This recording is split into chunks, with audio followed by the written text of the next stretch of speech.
Breaking at number 2 with a total score of 372.5 and 2 wins, we have Team K, that is Government Sales Law College. The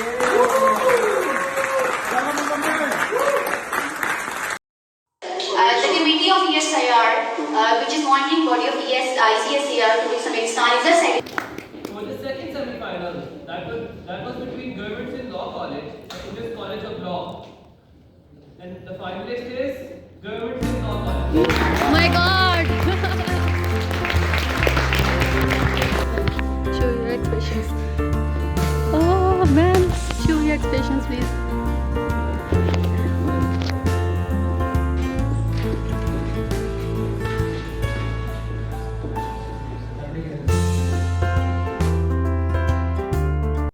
The Supreme Court of Pakistan is now in session, hearing the case of Universalized Access Foundation versus Federation of Pakistan.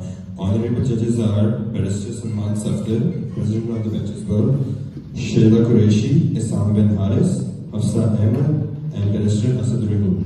Applicants have 30 minutes, respondents have 30 minutes. Now the applicants may begin.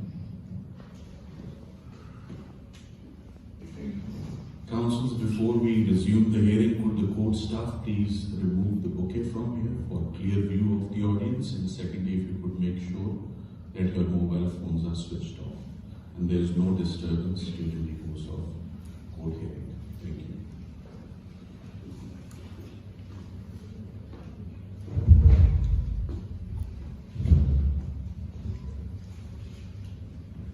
Greetings, Honorable Justice and Chief Justice of Pakistan. May it please the court, I am Constable 1 for the team representing applicant in this case before the Honorable Court today. And for the course of next 16 minutes, I will be addressing issue number 1 and 2, whereas my co-counsel will be addressing issue number 3 and 4 for the course of next 12 minutes. And 2 minutes are reserved for rebuttals. May I have court's permission to proceed with the pleadings or the summary of the facts? Proceed as you please. Much obliged, Excellencies. There is an issue, first of all, that whether UF has local standard before the Supreme Court of Pakistan in the present case. And my submissions in respect of issue 1 is that, first of all, the petition mandable for public interest litigation does not question local standard. And second of all, the requirements of public interest litigation under Article 184, Clause 3 is satisfied. May I proceed with my first submission? Much obliged, Excellencies. My first submission is that the instant petition is a public interest litigation, which is the legal action initiated in a court of law for the enforcement of public interest. And here in this instant case is filed by UF on behalf of Shadia, Zulfi, Askari, Shamaila and Shaheen, whose fundamental rights under Article 9, 14, 25 and 25A of Constitution of Pakistan are violated, and since these students represent vast majority of school-going children and state of their education during pandemic as per the fact of 17 of the Moot problem. And therefore the instant petition qualifies the definition of public interest litigation. And the question of local standard is dispensed with in public interest litigation as it was held by this court in the case of Ardeshir Kowazji and others versus Karachi Building Control Authority. It held that in view of public interest, the more serious issue is that the less significance is attached to arguments based on appellant's lack of standing. And further reliance is placed on the case of Benazir Bhutto versus Federation of Pakistan, where this court dealing with the issue of local standard maintained that where there are violations of fundamental rights of a class or a group of persons who are unable to seek redress from the court, then the traditional rule of local standard can be dispensed with and the procedure available in public interest litigation can be made use of it if it is brought to the notice of the court by a person acting bona fide. And to assist the Honorable Court that how a person is bona fide, this issue was addressed by this court in the case of Dr. Muhammad Tahirul Qadri versus Federation of Pakistan, cited in footnote number 8 of the submitted memorial. It is told that it is something which is not to be proven, but bona fides are to be presumed unless and until mala fides are attributable. Counsel, in the case of Dr. Muhammad Tahirul Qadri, I understand that the Supreme Court found that that individual did not have local standing, correct? Yes, yes. So that means locus standi must still be proved to some extent, even if, as you mentioned in the case of Venezuela, they said less significance, but still some significance exists. Your Excellencies, yes, as How do you prove your locus standi exists, even if it is a matter of just giving less importance? Who are you to bring this petition on behalf of the aggrieved person? Your Excellencies, the locus standi is established under Article 184.3, which has the requirements which I will be satisfying, and it is satisfied in the explained case as well. The requirements are that the issue should be of public importance and the enforcement of fundamental rights. May I? Counsel, could you please give your name once again? Hansa. Hansa. Hansa, I have two questions for you. The first one, the case law on which you are relying, Benazir Bhutto versus Federation of Pakistan, it does not say how many judges presided over this matter and gave this judgment. Do you have details? Yes, yes, there were 11 bench judges. How many judges were there in this case? Are you aware? I may know, but I do know that there were 11 bench. The reason I'm saying, please be mindful that this is a 5-member bench, and we would appreciate if you give citations which contains the same number of judges. This was my concern. My second question to you would be, why have you bypassed the constitutional remedy under 199 before the High Courts and you have directly approached the Supreme Court? Could you please direct your submission on this? Your Excellencies, as the issue concerns the whole majority and the vast majority of Uzbekistan, that's the reason why we have been before this Supreme Court of the Uzbekistan, and it was also mentioned in fact number 17 of the Moot problem that the students mentioned that those are 5 students, but it shows the vast majority of Uzbekistan.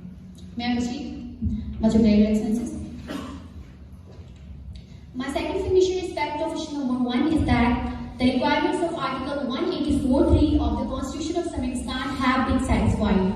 And even if this court holds that the petitioner does not hold the local standard or the definition of public interest litigation, it is submitted in the alternate that the requirements of the 184.3 are satisfied. That is, first of all, the matter should be of public importance, and the connotations of public importance were elaborated by this court in the case of Manzoor Ilahi versus Federation of Pakistan, cited in footnote number 11 of the submitted memorial, that public importance refers to something which is to be shared or participated in or enjoyed by the public, and it is not limited or restricted to any particular class in the community. And in the case of Benazir Bhutto versus Federation of Pakistan, again, having regard to the connotations of the words public importance, it will be for the Supreme Court to consider each case whether the element of public importance is involved in the enforcement of fundamental rights, irrespective of the individual's violations or the infractions of a group or class of the person. And then instant case has been filed by UF on behalf of the children whose fundamental rights under Article 9, 14, 25 and 25A of the Constitution of Uzbekistan have been violated, which shows the vast majority of all of the Uzbekistan in the instant case. And furthermore, UNICEF reported that education system in Uzbekistan was adversely affected during pandemic, as it is cited in footnote number 14 of the submitted memorial as well. And the closure of schools during pandemic has severely affected the education of children across the country, which represents a large number of Uzbekistan's population. Thus, therefore, it involves the question of public importance. If I could stop you there for a minute, I want to relax it. Circles back to the same question as to why the 5 students who are aggrieved are not directly before us, and why the UAF is before us instead. Could you offer some assistance on that? Yes, since it was all in a case PAD 2009 S6217 that jurisdiction of Supreme Court under Article 184.3 can be invoked even by an individual if matter involves the questions of public importance of any fundamental right, enforcement of any fundamental right. May I proceed? Counsel, the question is why those 5 individuals themselves are not before us, and why a foundation such as yourself is. If you could assist us on that, because the anxiety of any court, if it is to engage in a PIL of this sort, is to ensure that there is some sort of bona fide, as you say. But then we have to be satisfied that the absence of the aggrieved parties is not a problem because of your presence. How do you reconcile those positions? Your sense, as all the children are minors in the same case, that's the reason why UF has, on behalf of them, has filed a petition before this honorable court. May I proceed? The second requirement of Article 184.3 is also satisfied, that is the fundamental rights. And the Constitution of Pakistan does not define the term fundamental right, but fundamental right are those rights which have been recognized in the supreme law of the land, that is the Constitution of Pakistan. And in Chapter 1 of Part 2 of Constitution of Pakistan lays down the fundamental right. And pursuant to Article 4 of Constitution of Pakistan, every citizen enjoys protection of law and to be treated in accordance with law. And the importance of fundamental rights can be determined from the fact that pursuant to Article 8 of the Constitution of Pakistan, laws inconsistent with or in derogation of fundamental rights are to be void. And the facts of instant case evidence that fundamental rights under Article 9, 14, 25 and 25A of the children have been violated, who represent the vast majority of the school-going children, as it is mentioned in fact number 17 of the mooting program. Counsel, are you familiar with Article 38 of the Constitution? Which? Article 38. 38. Are you familiar with Article 38 of the Constitution? Yes, sir. On the promotion of social and economic well-being. That article specifically mentions the right to education. Is there a reason why you're mentioning Articles 9, 14, and 25, which aren't directly associated with education, but you haven't mentioned Article 38 of the Constitution? Since it's the responsibility of federal government to promote those rights, and it includes the right to education as well. Yes, absolutely. So why haven't you mentioned Article 38? As it has specifically violated these rights of those minors in the same case. Okay, and are you aware of Article 38B of the Constitution, within which you've just mentioned correctly, it's promotion of well-being, but Article 38B says within the available resources of the country, right? And so if this isn't a right you're asking for, there's a proviso in the Constitution that says to the extent that there are resources of the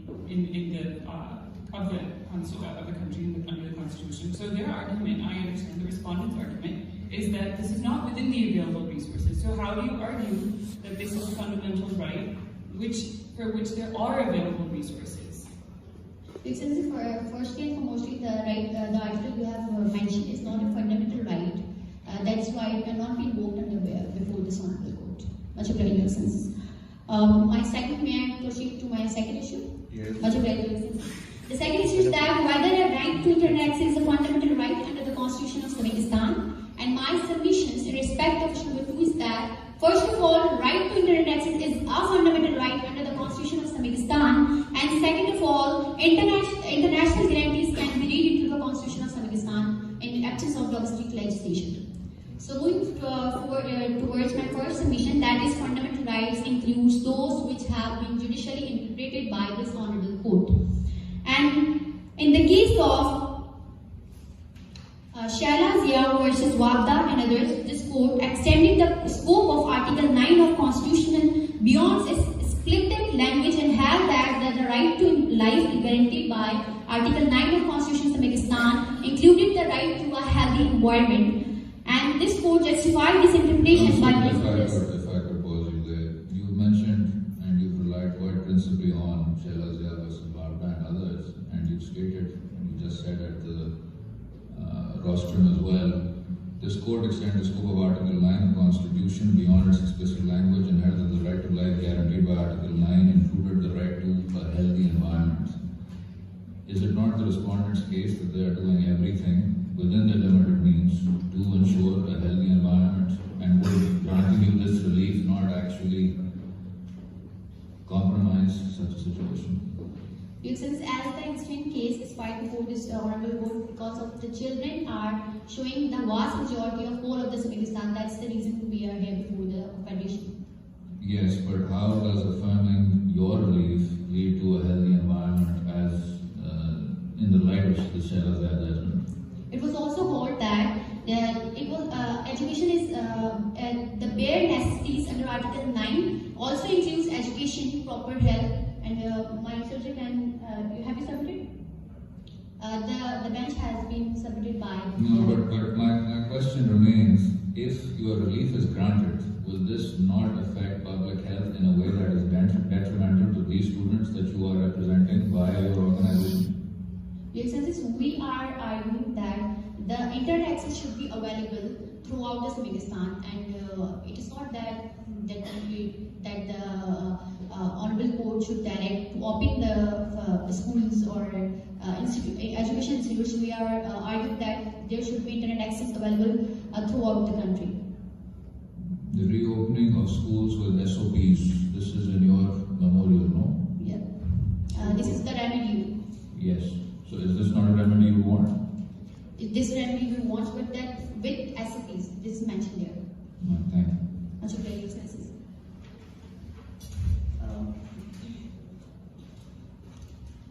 And internet access similarly is recognized as integral part of fundamental right. And in the case of Sayyid Muhammad versus Federation of Pakistan and others, the Islamabad High Court held that access to internet is a fundamental right under the Constitution, and it is the duty of the state to ensure that the residents of all of the country should not be deprived of it. And the Islamabad High Court, while emphasizing the importance of right to internet access, explicitly stated technological progress has definitely made access to internet facilities as integral part of the constitutionally guaranteed rights under Article 9, 19 and 19A of the Constitution. And further reliance is said to the Kerala High Court in Fahima Shiri RK versus State of Kerala, cited in footnote number 20 of the submitted memorial. It was told that right to have access to internet becomes the part of right to education as well as right to privacy under Article 21 of Constitution of India. And furthermore, in Anuradha Vasu versus Union of India and others, cited in footnote number 21 of the submitted memorial, and PUCEL versus Union of India, so the Supreme Court of India recognized the importance of right to internet access on the touchstone of fundamental right. Counsel, this judgment of the Islamabad High Court that you have just referred to, this is the Supreme Court. What value do we attach? It is a persuasive source just to assist the Honorable Court. All right. Thank you. Much obliged. Internet is therefore a fundamental right. The jurisprudence set by this Honorable Court and the courts of India manifest that right to internet access is an integral part of constitutionally guaranteed fundamental rights, and the right to internet access is therefore a fundamental right. Your Excellencies, my second submission in respect of issue number 2 is that international guarantees are to be read into Constitution of Uzbekistan. May I Formulate your points very quickly. Conclude, please. Much obliged, Your Excellencies.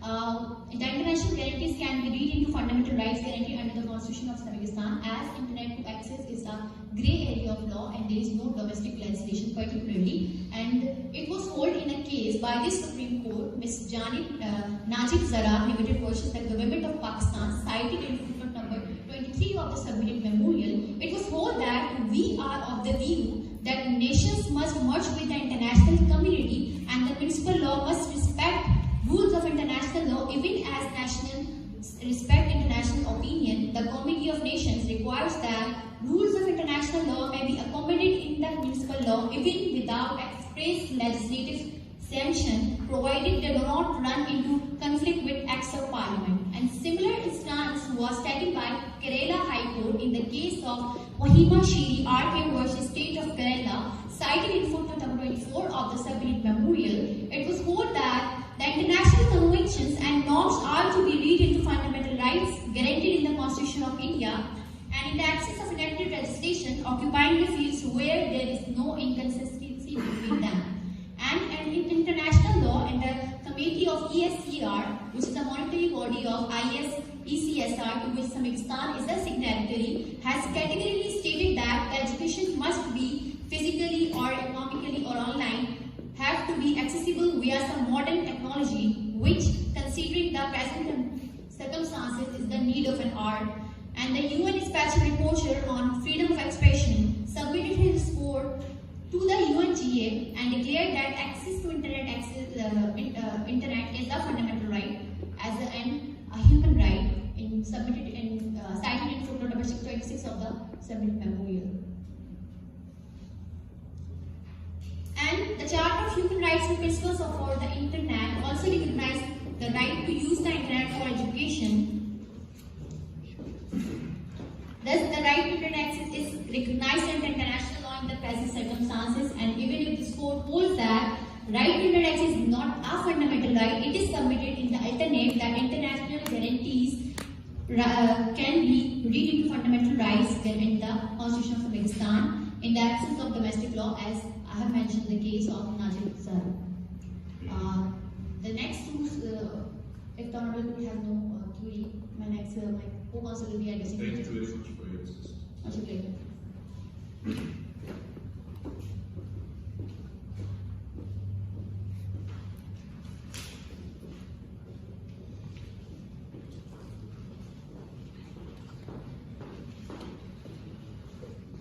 Miss Counsel, may we have your name, please? Greetings, Your Excellencies. My name is Ahsan Ali. Sorry? Ahsan Ali. Yes. May I proceed with the kind permission of Mr. Honorable Court? Please.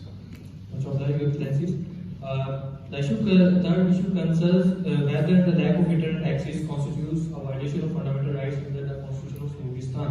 I'll assist this Honorable Court by establishing violation of each fundamental right established under the Constitution of Uzbekistan. First of all, lack of internet access violated right to education of children of Uzbekistan. Right to education has been recognized under Article 25A of Constitution of Uzbekistan. However, Shadia, Zulfi, Askari, Shumailia and Shaheen specific, and the students which they represent, they are the vast majority of school-going children of Uzbekistan and staying on the same position. Their right to education have been violated. Particularly, Shadia's school was closed, she couldn't attend her classes. Zulfi waited for 2 months, however, due to closure of his school, he had to return back to his village, his right to education was violated. Thirdly, Askari spent his time playing with his friends and he was promoted from grade 7 to 8 and therefore his right to education was also violated. Fourthly, Shumailia, although she studied in a private school, her school provided daily basis lessons from WhatsApp and she also had a TV at her home. However, due to her siblings, she couldn't attend her proper classes and therefore her right to education was violated because she was promoted to grade 8 from grade 7 and she had no idea what she studied in her previous class.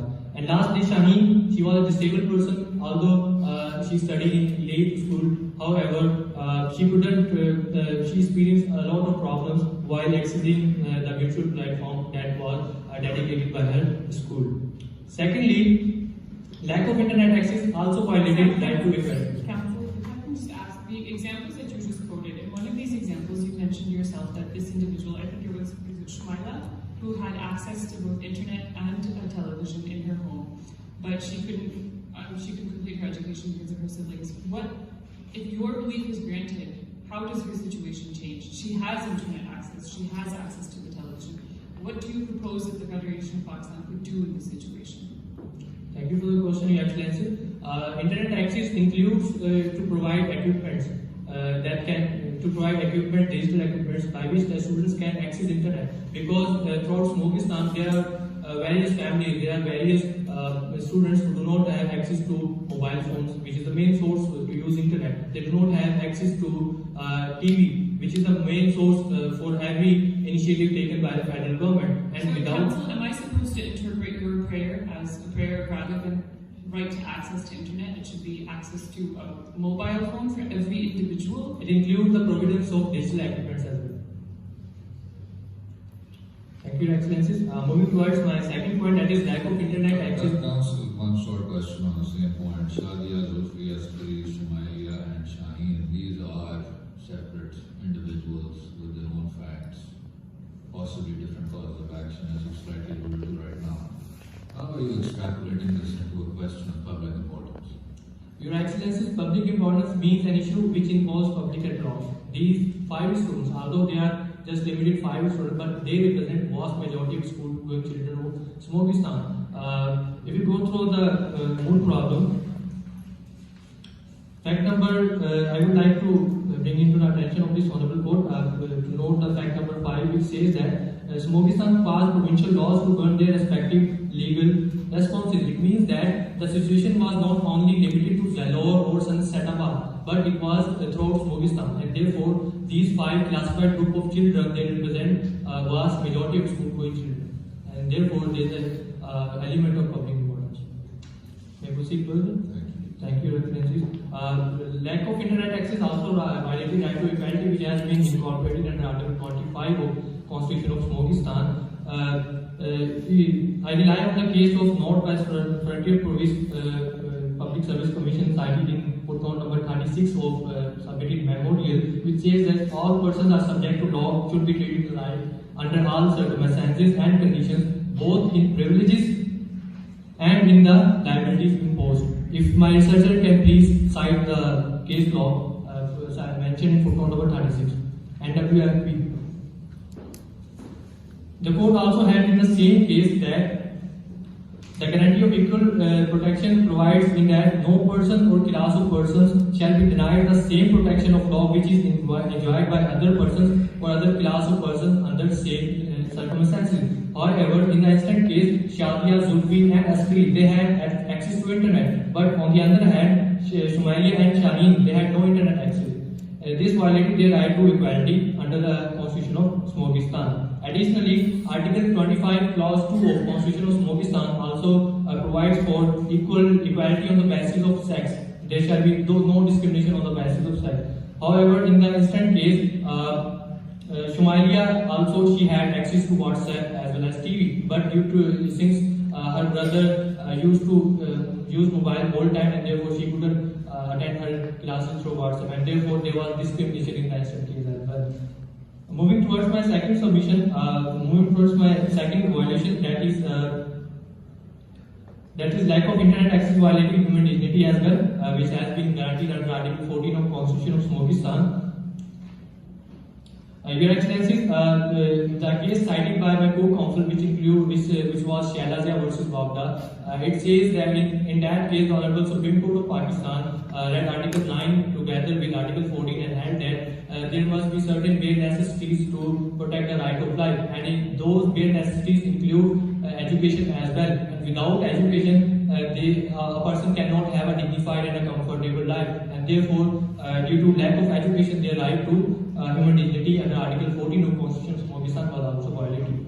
Going towards my second next violation, that is lack of internet access violating right to life, which is protected under Article 9 of Constitution of Smogistan. Reliance is based on the case of Headmaster versus Chairman cited in footnote number 45 of submitted memorial, wherein the Lahore High Court held that the word life include the rights which were necessary for leading a proper and comfortable life, and that the acquiring of knowledge was also a part of, and the state was under obligation to provide all possible facilities and opportunities to citizens for receiving education. Similarly, in the case of Ahmed Abdullah versus Government of Panjnad cited in footnote number 47 of submitted memorial, it was held by the whole High Court that right to life includes right to education as well. Furthermore, in the case of Sikandar Hayat versus Government of Pakistan cited in footnote number 47, the Peshawar High Court set aside an order wherein the name of a student was placed on ECL, and it was held by the Peshawar High Court inter alia that let the petitioner go abroad for study purposes. Similar view was held in the case of Khizr Azam Khan versus Northwest Frontier Province University of Engineering and Technology cited in footnote number 48 of submitted memorial. The upshot of these discussions is that the right to life includes the right to education as well, and therefore, my understanding is that the respondents don't refute the right to education. Is that correct? All of the cases you just cited are with regards to the right to education. I believe that the respondents admit that the right to education exists. You have to draw the nexus between the right to education and the right to internet. What is the nexus between the right to Your education? Excellency, as you all know, modern problems need modern solutions. And since the habit problem was new, and therefore in order to address this situation, these all violations could be precluded from just providing internet access throughout Smogistan. Except that you yourself have admitted that in two of these situations, the individuals did have access to internet. As I argued earlier, internet access means providence of digital equipment as well, because it is nowhere mentioned in the facts that Zalor was required of I have the extension of time to. Yes, please. Please address the query of the honorable member. Yes, Excellencies, thank you. In the instant case, this nowhere mentioned that there was lack of internet access, but what we say that internet access includes the providence of digital equipment, because Shadiya and Shaheen, Shumaili and Shaheen, they had access to internet, but they couldn't get education despite of that. It is because they didn't have those equipments which they needed. Therefore, right to internet access includes the providence of instruments as well, through which they get access to education during the pandemic situation as well. If you have the court's permission and further extension. Very briefly, would you have any judicial authority that pertains to the right to internet access as a fundamental right, whether from our jurisprudence or from any common law jurisdiction? I must apply, Your Excellency. This is a great area of law. As my co-counsel already argued, the case of Sayyid Muhammad, it was decided by Islamabad High Court and the Kerala High Court judgment, which says that internet access is a fundamental right. If I have the court's permission and extension of few seconds, I would like to conclude my fourth issue. We have heard your contentions and we understand the issue. If you could formulate your points and conclude, please. Thank you, Your Excellencies. The remedies we claim before the Honorable Court today include implementation of recovery program so that the lost education can be regained to the students. Furthermore, allocation of education budget to address the current situation and the upcoming situation. Providence of internet access to all, which include the digital equipment as well. And the remedies that you are seeking, are these not political questions? Can this court direct the government to allocate a budget or to specify a learning recovery program? How does a sustainable sort of jurisprudence develop if we give such specific directions as are being sought by? Can you please?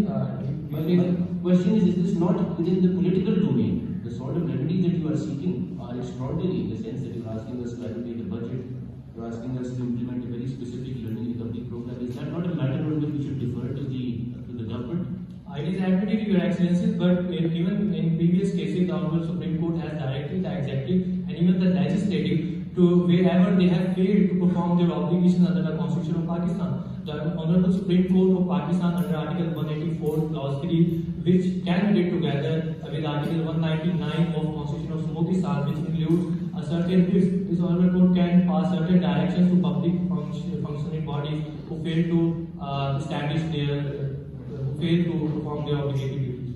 But if we go to that direction, then the jurisprudence that we have presently is to allow for setting up a formation of commissions or other committees to then deliberate on the way forward. Would you be satisfied with such a remedy? These remedies are just for the assistance of this Honorable Court. However, the intellectual people sitting before me, they know well how to address this situation and by what kind of remedies or direction the situation can be, and so that the children they can be their other constitutional rights like Article 9, right to life, right to human dignity, right to equality, and right to educate. They can be saved just by the providence of internet access. Thank you. Thank you, Your Excellencies. Now the responses will begin.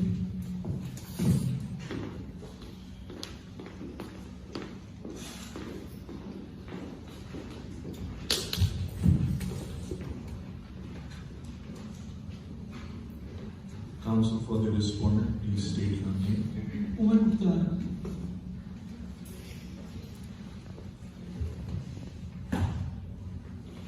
Good afternoon, Your Honor. May I please the court? Please proceed. Thank you, Your Honor.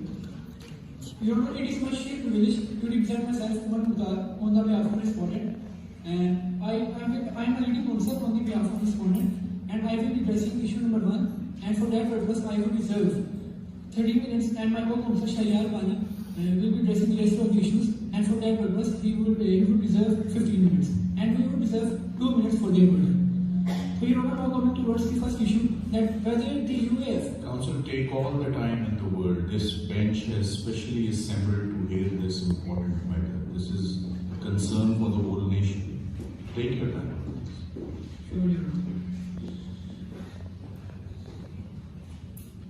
So, Your Honor, the first issue, whether the UAF has local stand before the Supreme Court under Article 184, Clause 3 of the Constitution or not. So, Your Honor, basically, the UAE has no local stand as before the Honorable Supreme Court under Article 184, Clause 3 of the Constitution of Pakistan. And Your Honor, I will prove this and establish this. But Your Honor, first of all, it should be very important to know the term local stand act and what does it mean. It simply means the place to stand before the court, or it basically means the legal right of a person to file a case before the court. Your Honor, there are three requisites. There are two requisites of Article 184, Clause 3 of the Constitution. As the applicant side, petitioner side stated that there are one, let me write them, there are basically two requisites of the Article 184, Clause 3 in order to invoke the jurisdiction of Article 184, Clause 3 before the Supreme Court. So, Your Honor, that requisites are the matter should be of public importance, and secondly, there should be violation of fundamental right of public at large, as it can be seen in the case of Anwar Aziz versus Federation of Pakistan, Mia Mohammed Shahbaz Sharif versus Federation of Pakistan, and All Pakistan newspaper versus Federation of Pakistan. Basically, Your Honor, in these cases, it was held by the Supreme Court that in order to invoke the jurisdiction of Supreme Court under Article 184, Clause 3, there should be the minimum requisites, and that requisites are that the matter should be of public importance, and secondly, there should be violation of fundamental rights of public at large. And Your Honor, I will establish this one by one step that none of the requisites has been fulfilled by the petitioner UAF in the present case. So Your Honor, now coming towards the first requisite of the Article 184 Clause 3, which is question of public importance. Your Honor, the matter present in this Moot problem was not of public importance because the petition was filed by the UAF on the behalf of 5 children. They are basically those, we can say, exceptional students which are due to their financial reason or private matter are unable to provide to access those means of education which are provided by the state, such as TV or radio. Basically, it's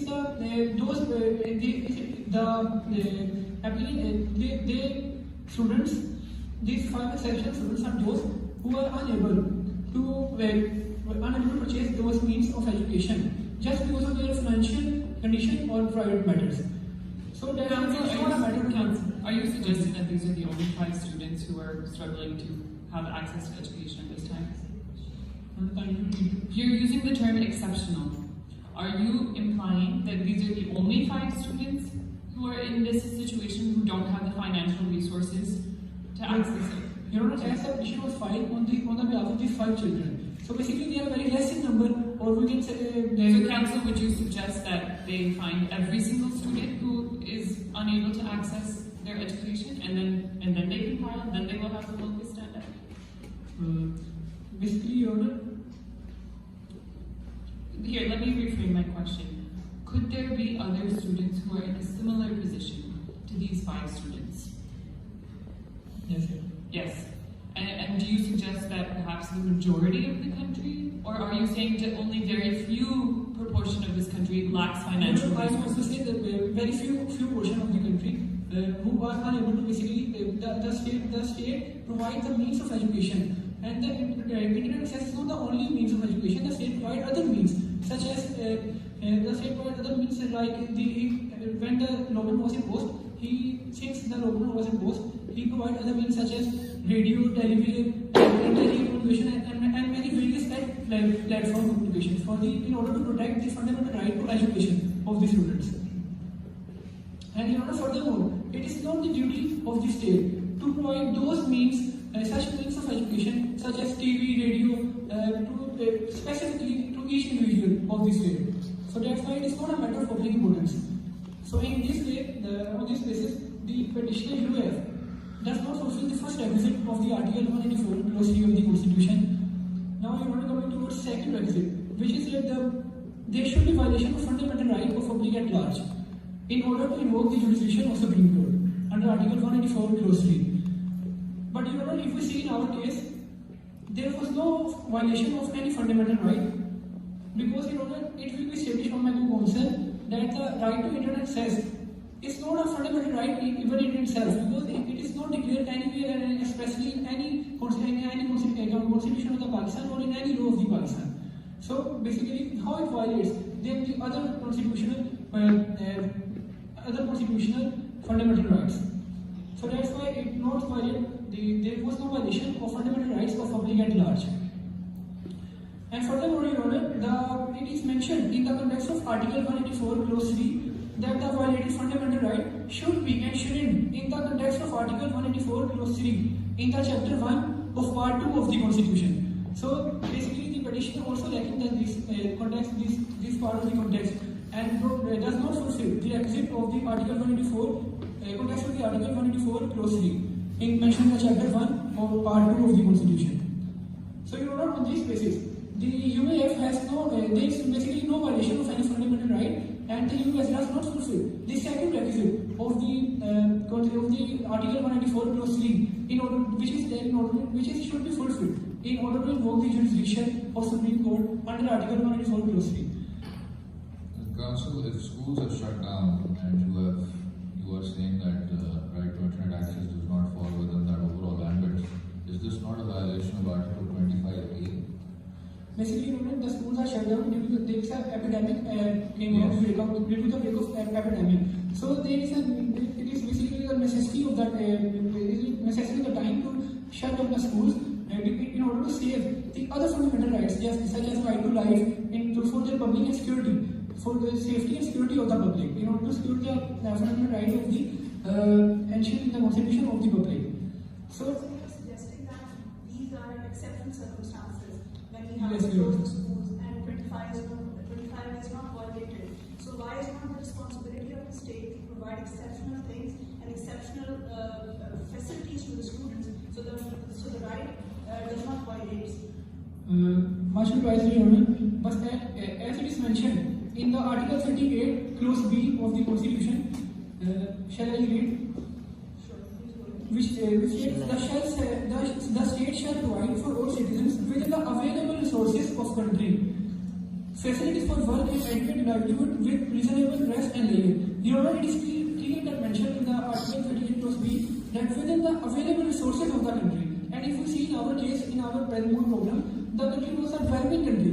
It was not, they have not much infrastructure resources to provide other means such as right to internet access to each and every student. Counsel, read the entire provision 38B.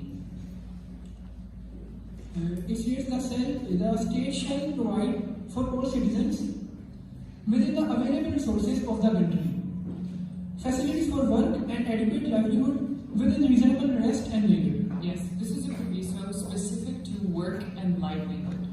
Is there any such proviso in the right to education? Like Article 25 basically. Yes, does that say within available resources? No. Where does it say within available resources? Where the right is to livelihood and work. You're only asking about the provision in the Constitution. Yes, the proviso that you are relying on within available resources. Yes, my understanding of your argument is you're saying that the Constitution says I only have to provide if I have the available resources. Is that what you're arguing? Yes, Your Honor. But that provision refers to work. Is there such a proviso in the right to education, or is that an absolute right? Basically, Your Honor, I'm talking about the means of education, such as radio and other such as radio and television. It is not the necessary duty of the state to provide that particular means to each and every student of the state. So, because it is impossible for a developing country like Pakistan. Alright, Counsel, we have understood. Could you please finalize your submissions? Your Honor, now there is another point.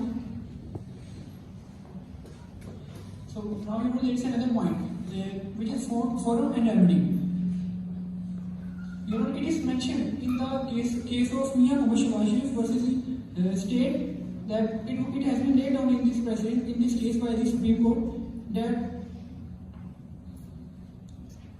whenever the party or person have another forum or remedy available to get or avail, then it will not be allowed to approach directly to the Supreme Court under Article 184 Clause 3 of the Constitution. So, Your Honor, if you see in our case, the petitioner UAF directly approached the Supreme Court under Article 184 Clause 3 without approaching to the High Court under Article 199. So that's why they also on this basis the UAF has no longer standby before the Honorable Supreme Court under Article 184 Clause 3 of the Constitution of Pakistan. But Council will not agree, I'm on your right here, will not agree that as far as convenience is concerned, the appropriate forum, given that it extends to the entire territory of Pakistan, not just a particular province, would make it more appropriate for a Supreme Court with federal jurisdiction across the country rather than for the provincial high court to decide the issue. Would you not agree with that? Your Honor, kindly can you summarize the question? I'm asking whether you would not agree with the proposition that a subject such as this, which extends to the whole country, not just a particular province, it may in any case not be appropriate for a provincial high court to give the sort of remedies that are being sought. And perhaps a more convenient forum would be the Supreme Court. Would you not agree with that? Basically, Your Honor, it is not a matter of there is no violation of fundamental right of public at large. So that's why the party has no local standard for the Honorable Supreme Court under Article 184 Clause 3. So that's why I want to say. So when they have got another remedy available,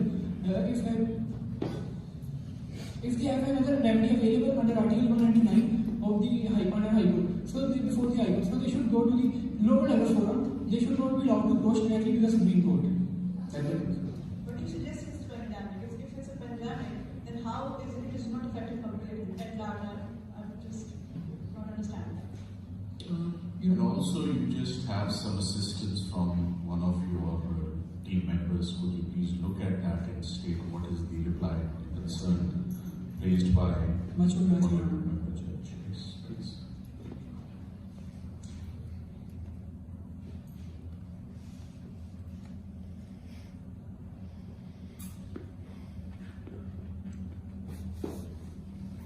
Your Honor, basically both the court, the Supreme Court and the High Court have jurisdiction. But the question is that the question here is issue was of provincial subject. So that's why they have to go to the Supreme Court to the article under Article 199 before going to the directly approach to the Supreme Court under Article 194 Clause 3 of the Constitution. Thank you very much, Counsel. We appreciate your assistance. Now I would like to invite my co-counsel, Sharia Armani, to proceed further.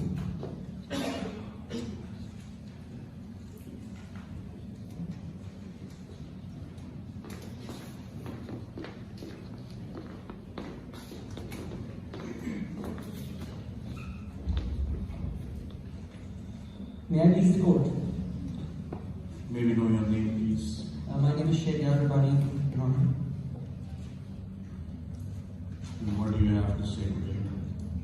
Your Honor, first I humbly refer the Honorable Court to paragraph number 22, which specifically states the last lockdown was lifted many months ago, and since September 2021, schools and other educational institutions have been physically open for learners and teachers. This is very important in context to the issues that I will speak on. I want to get the most glaring and obvious intention out of the way. Right to internet access has not been recognized as a fundamental right under the Constitution of Pakistan. It has not been expressly declared. And this is very important to note because when there are cases of other states referred, for example, the Indian Constitution's case of Wahid Bashir versus State of Kerala, the Indian Constitution has expressly recognized internet access as a fundamental right. However, the state of Pakistan has not. So this is an important point to note. And this is a dichotomy that exists between our and their judicial system.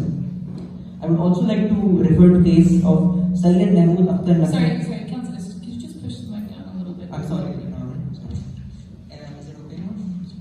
Yeah, could you please maintain some distance between guests so that there's some clarity in your speech? I apologize. In regards to the case of Sayyid Mahmood Akhtar Naqvi versus Federation of Pakistan, it was stated that a literal rule of interpretation should be used when applying the law, and in light of that, the correlation between internet access constituting a fundamental right cannot be joined. Although this council recognizes the permissive approach, but we need to recognize that the recognition of internet access as a fundamental right is a very conflicted topic. I would also like to point out that the alleged grievances of the petitioner have been built around the unforeseen circumstances of the COVID-19 virus, and in this specific situation, it was on that basis that the petition is brought before this specific court. So if the situation has subsided and the lockdowns have been lifted, the alleged grievances have not been addressed as to the remedies, including the remedies, is why they're seeking it now. I would also like to address that the recognition of internet access as a fundamental right across the world, specifically the UN Declaration of July 2016, did declare it as a human right, but it is at the discretion of the state, because internet access is one of those technologies which is not uniform in all states. For example, USA or Ghana, these are more states which have a different level of access to it. Another important point I would like to raise is that fundamental rights are not absolute. We have seen in Article 9, for example, if the Honorable Court, I refer to Article 9 of Constitution. We know what it is. Of course. The security of person. No person shall be deprived of the life or liberty except in accordance with the law. And this is very important to note, because the issue that is presented here, we have to recognize that this was an extremely exceptional circumstance brought before the court. We have to recognize that the right to life was not violated, because the most important fundamental aspect of right to life is the preservation of it. And as the respected opposing counsel did present the case of Ahmed Abdullah versus Government of Pakistan, where they said, talked about the right of education. And I refer to Shehrazad versus Waqta. An excerpt from that case specifically states that right to life also includes the enjoyment of life. But as I've also established, the enjoyment of life can only be done when it has been preserved. And in this specific situation, if it is not preserved, how can the other fundamental rights be applicable?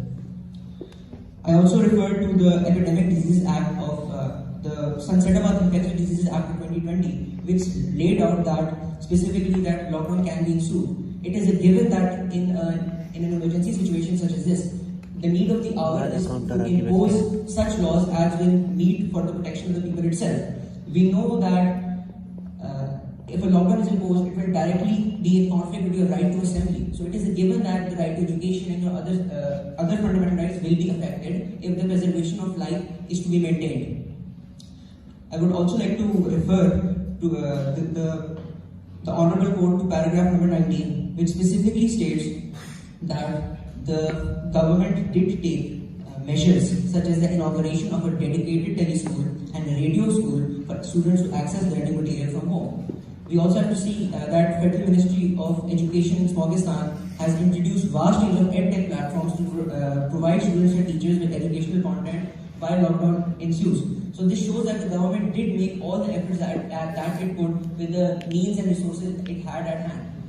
It is important to remember that a lot of the resources had to be invested to the preservation of life and to the maintenance of public health itself. So the demand that they also provide children with the right to education, it is very far-sighted in this council's opinion. Council? Yes. The applicant suggests a number of different remedies. What you're suggesting is that we are unable to provide internet access to every single individual. But they've also suggested something called a learning recovery program in the memorial. And what you say is that the pandemic has subsided, lockdown has ended, so there is no reason for this petition. But one of their points is there could be a 12-week learning program or something of the sort. How do you address this remedy? I am obliged, Honor. I have to state that it is a given that after schools will reopen, that the schools will take measures to properly inculcate students into the effective learning programs. After all, it is a given. So I do believe that after schools have opened after 18 months, the schools will already have taken the measures. And it is September 2021, after 4 months. So you cannot expect recovery learning programs after 4 months. So would you be willing to accept that this is a remedy this court should grant? Your Honor, but my point of contention was that it has already been 4 months and the re-inauguration of the students into the learning program, and the time has passed for that remedy. I would also like to redirect the court to issue paragraph number 20, which states, as stated by the Federal Ministry of Planning, Special Initiatives and Development, that the adequacy of the emergency measures taken in the education sector to combat the pandemic, and that it is impossible for a developing country like Pakistan to provide internet. And as stated in paragraph 21, second line, these departments have also outlined the provision of access to the internet would also mean putting in place the enabling infrastructure, broadband connections, provisions of IT, etc. So the point remains that if there wasn't an established infrastructure before the habit-ending virus, how can they expect that after the lockdown ensues that there will magically appear a structure for internet access to the children? In exceptional circumstances, it is given, and the practicality of it also recognizes that the government is unable to do it. I would also like to refer the board to Refer the Honorable. Honorable Board. Of course, I apologize. Slip of tongue, Master. Yes. Also, I have to point out to the Honorable Board that if we are stating that lack of internet access has violated fundamental rights, the given case we have seen, for example, with the case of Shumailia, that she already did have access to the internet. So how can the lack of it violate any of her fundamental rights? And we can recognize that even if internet access was provided, in these exceptional circumstances, the right to education of children still would have been affected. That is a given. Another important thing to note is that, for example, with Zulfi, we saw that he had to work. He had to work in a brick lane, and he had to child labor laws were not enforced. But the point of the matter still remains that lack of internet access would not have fixed the issue. Council, you have cited these federal ministries in paragraph 20, and your colleague has also mentioned that this is a provincial subject. Can we take the perspective of these federal ministries on board pertaining to education when you yourself state that it is a provincial subject? Are they competent to tell us that what measures should be taken and shouldn't be taken? Could you rephrase your question? The ministries you have referred to in paragraph 20 are federal ministries. You have said that education is a provincial subject. These federal ministries are weighing in on a provincial subject, i.e. education. Can they do that? Your Honourable Board, they cannot, but the point still remains that they are weighing in on the practicalities of the application. And as I have also highlighted, that the infrastructure cannot be set up. So the petitioners have not justified how the government or the provincial government wants to automatically set up an infrastructure and provide children while also redirecting the necessary needs to the public, the matter of public health. So they are providing a technical opinion that it cannot be done in the requisite time. Yes. Thank you. Yes. If the Honourable Bench has any other questions, I can address. You could just conclude your. Yes. So the final point. Before you do conclude, in your memorial you've drawn extensively from amongst other sources the provision of Article 233 of the Constitution. Is Article 233 of the Constitution invocable without there being a proclamation of emergency? Your Honour, that is a mistake on our part, unfortunately. Article 232, which specifically refers to emergency provisions, which is under the presidential order, and this was not applicable. But I will highlight the point which I wanted to make earlier, and this was to show that fundamental rights are not absolute. So, under Article 233, fundamental rights can be suspended, and it was in that context. Is there any other questions from the Honourable Bench? Thank you. Thank you. Honourable Bench. Now the applicants may come for their rebuttal.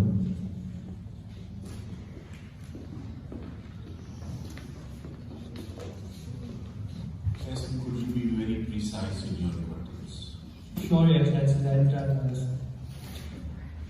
First of all, I am very disheartened to hear the arguments of respondent that a state who is not only violating the fundamental rights but also a social contract theory which they have with their own citizens by escaping their obligations under the Constitution of Pakistan. Firstly, my learned counsel said that the petition has become infructuous because the pandemic situation is no longer available. However, according to the directions of NCOC, that is the organ of Pakistan, it said that on 21st January that the situation is still surging and the whole Pakistan is going to be under lockdown again. So the matter has not become infructuous.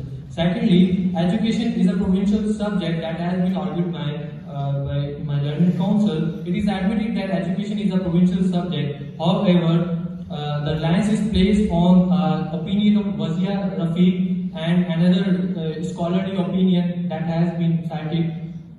If my researcher can just hand me over.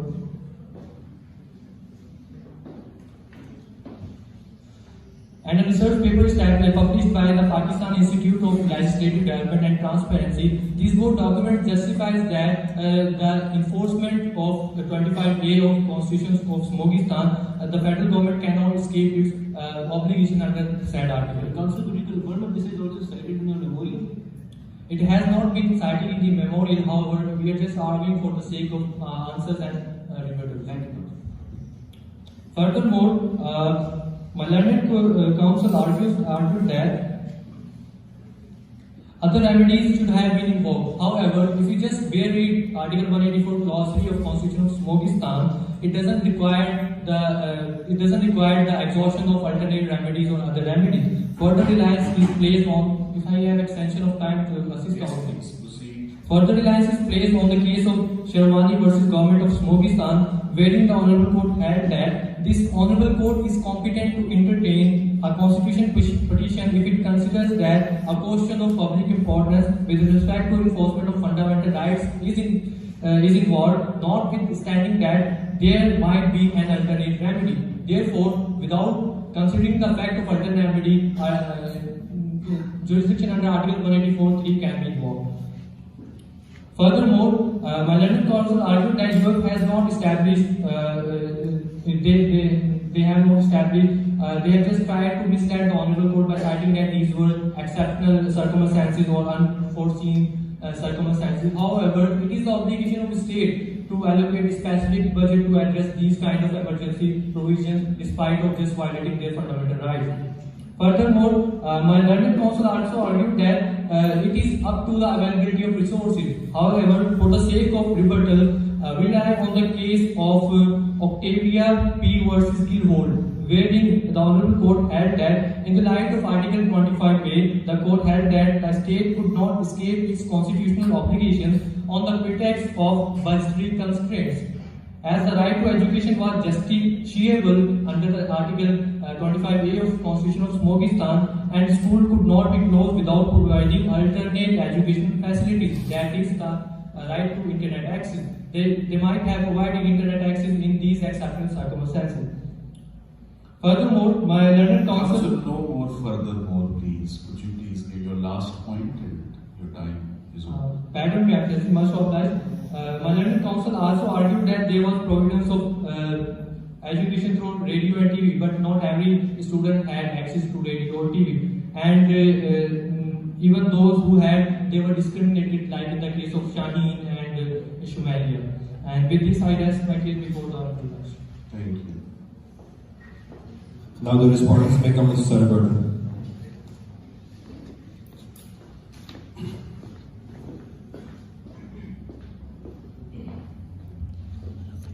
Honorable Bench, I would like to point out that one of the remedies that the applicant seeks is that the school must be reopened by following the SOPs, but as I have to clearly point out that they already have been opened.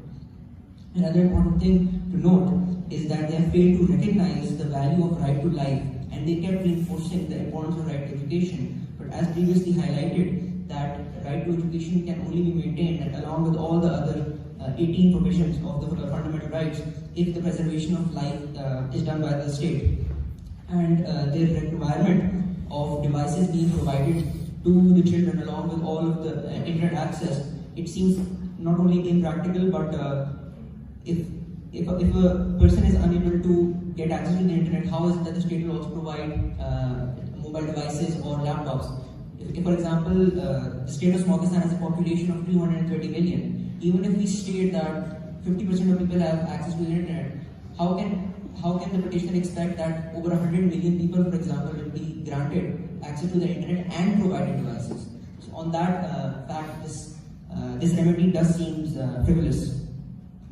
I would also like to point out that again that all fundamental rights are not absolute and they are subject to the law and as mandated by Article 9.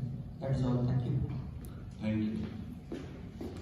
May the management please escort the judges so that they may deliberate.